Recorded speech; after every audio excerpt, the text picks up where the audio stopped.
Hey guys, what's up? It's me, PigBar25 here, and today I am bringing you another review. This is Six Flags Great America's Superman Ultimate Flight Review. I made this one up in a jiffy because for the past week I haven't been able to record, maybe even 2 weeks, because I've been out with a pretty hindering head cold. I won't call it bad because it's a head cold, you don't really get much sympathy for it, but it's been pretty hindering. I've had a cough, I was all raspy in the voice, it's like 50% quieter. I was congested beyond belief. I can't tell you how much nasal spray I used during that.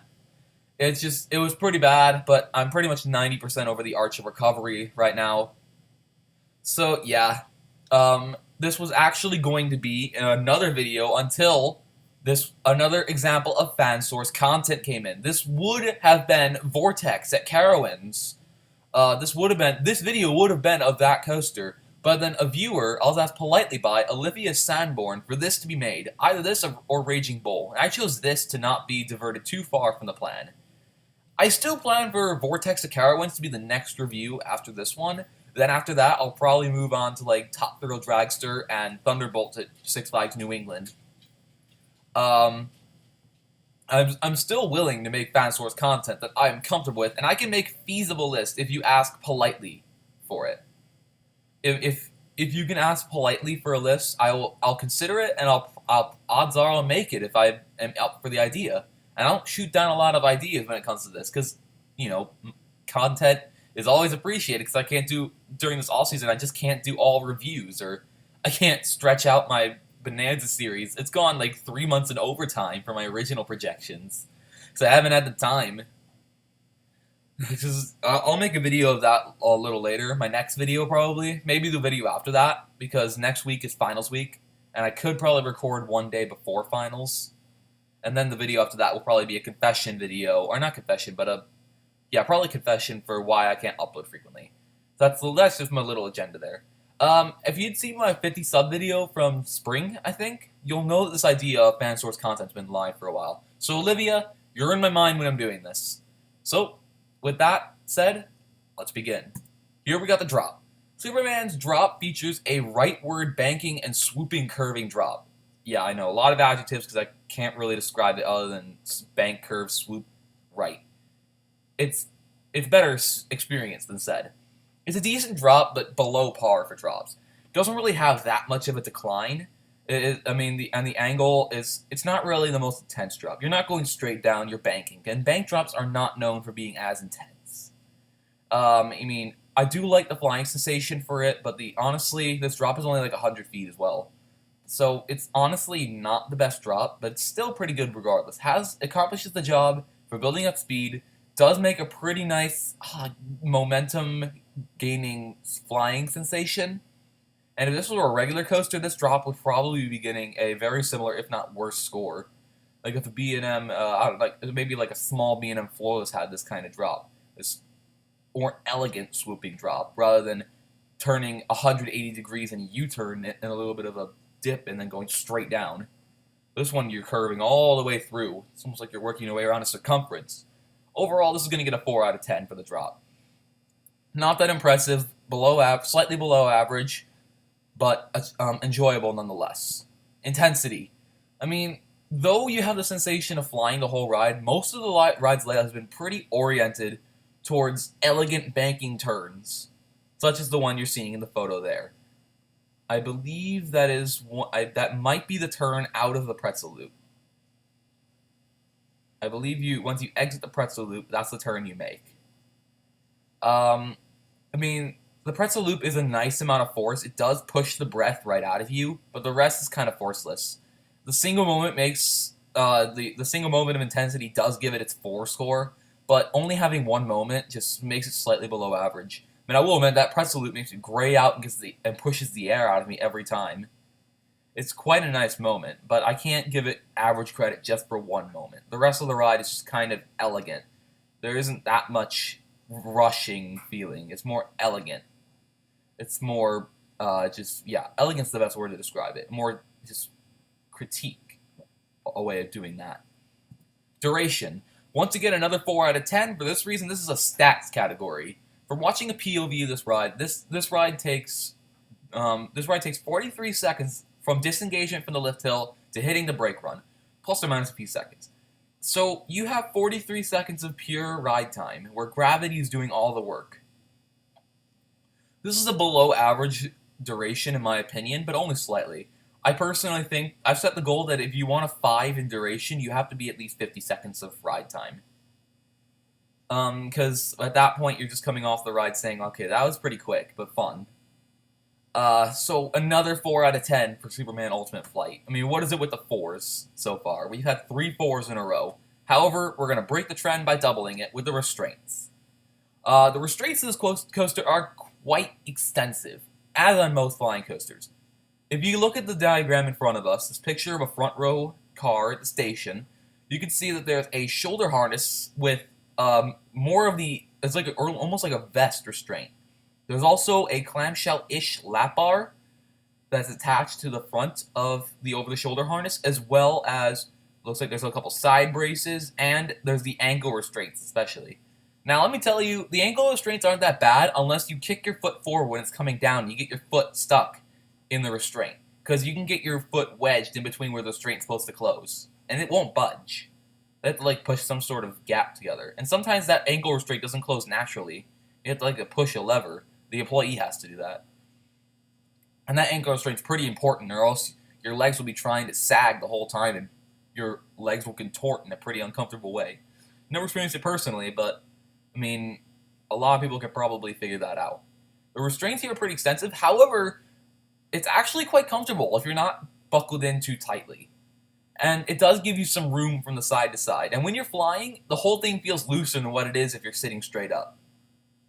Unlike X-Lite, the shoulder harnesses also do not tighten over time. The shoulder restraints will always stay as loose as they are at the beginning. The score, 8 out of 10 for this one. And smoothness. Flying coasters made by B&M are quite smooth, usually quite smooth, and this is no exception. It's 13 years old, opening in 2003, and it's still very, very smooth. The transitions can be a bit jerky because the train does not glide along the track perfectly. But, I mean, it's only because you're slightly loose doing that. If you were locked in place, you probably wouldn't be jerking around that much, but you kind of vibrate and jiggle a little bit when the train moves along the track. And you have a small amount of room to move sideways, so that's what allows it. No headbanging or overly jerky movements. Like I said, the train does not glide along the track perfectly, therefore causing a little bit of a vibration of the rider. The rider kind of vibrates in his seat a little bit, and the whole thing's just a slight. It's almost like your washing machine wobbling, trying to balance a load. It's kind of like that. Airtime. Now, this ride is not meant to have airtime, but it does have 2 small and unintentional moments of airtime. Maybe 3, but I could really think of 2. The first one is when you pop up from the bottom of the first drop into the start of the pretzel loop.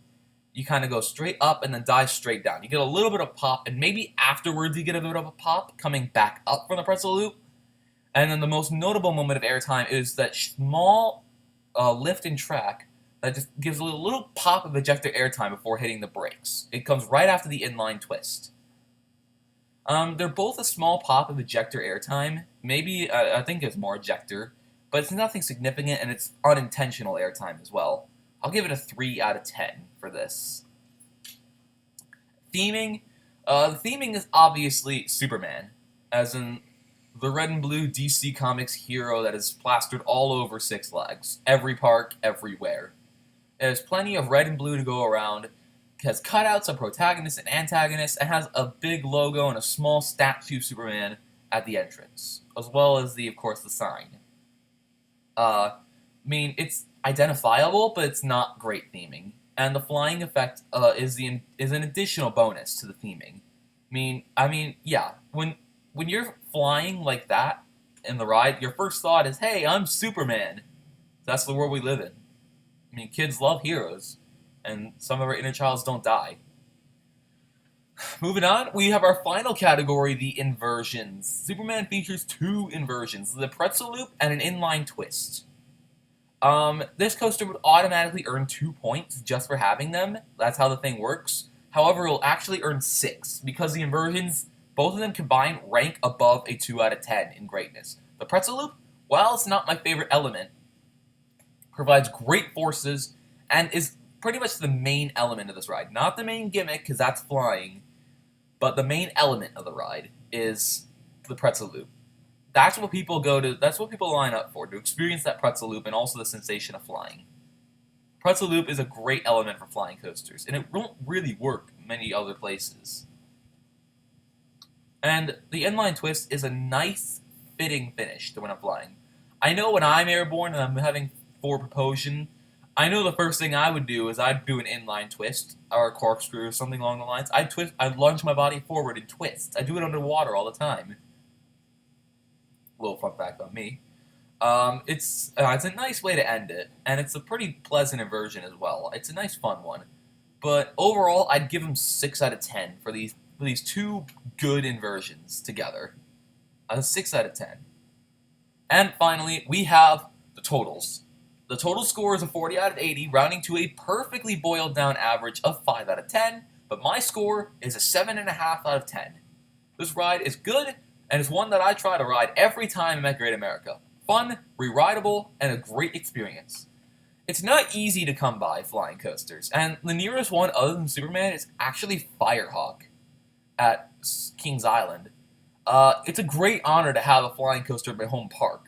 If you've ridden a clone like this already, get the credit and maybe play a little game and evaluate the 3 you've ridden to see which one's the best. If you're new to flying, if you're new to this ride, or even flying coasters as a whole, or just roller coasters as a whole even, ride it and cherish it. Unless you travel far and wide regularly, or come from another place with a flying coaster, like you're a Magic Mountain resident, or you come from like Magic Mountain, or you come from Kings Island, or Carowinds, or Six Flags America. If you have like another flying coaster at your home park, I mean, it won't be much. But if you don't have any flying coasters near your current home park, other than this one, if it is your home park, or you come from a place with no flying coasters whatsoever in the vicinity, this will be a good experience. And maybe the only flying coaster you ever experience in that time. If you want to devote your adult life to coasters, go ahead and do it. Flying coasters will be a great one. I've ridden 5 flyers personally myself. None of them impressive.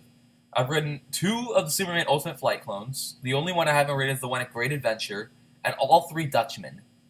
And I've already spoken about Nighthawk in part 2 of my series. I've spoken about my brief thought about Over George's Superman Ultimate Flight in my most recent entry in the Bonanza series, part 8, if you're watching at a later date. And Dutchman, you can see Firehawk, or you can see Nighthawk at part 8 and Nighthawk at part 2, if I already said that. Yeah.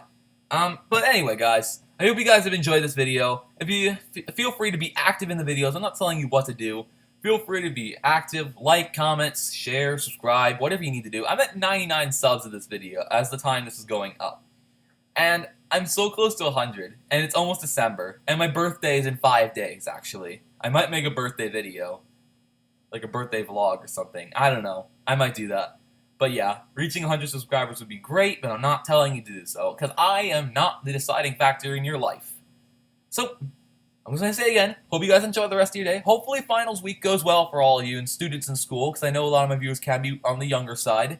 If you're in college, good luck. High school, good luck. If you're younger than that, whatever final you have 5 years from now, good luck. And just enjoy the rest of the month. I'll wish you, from this point on until January, I'll wish you happy holidays, and as always, peace.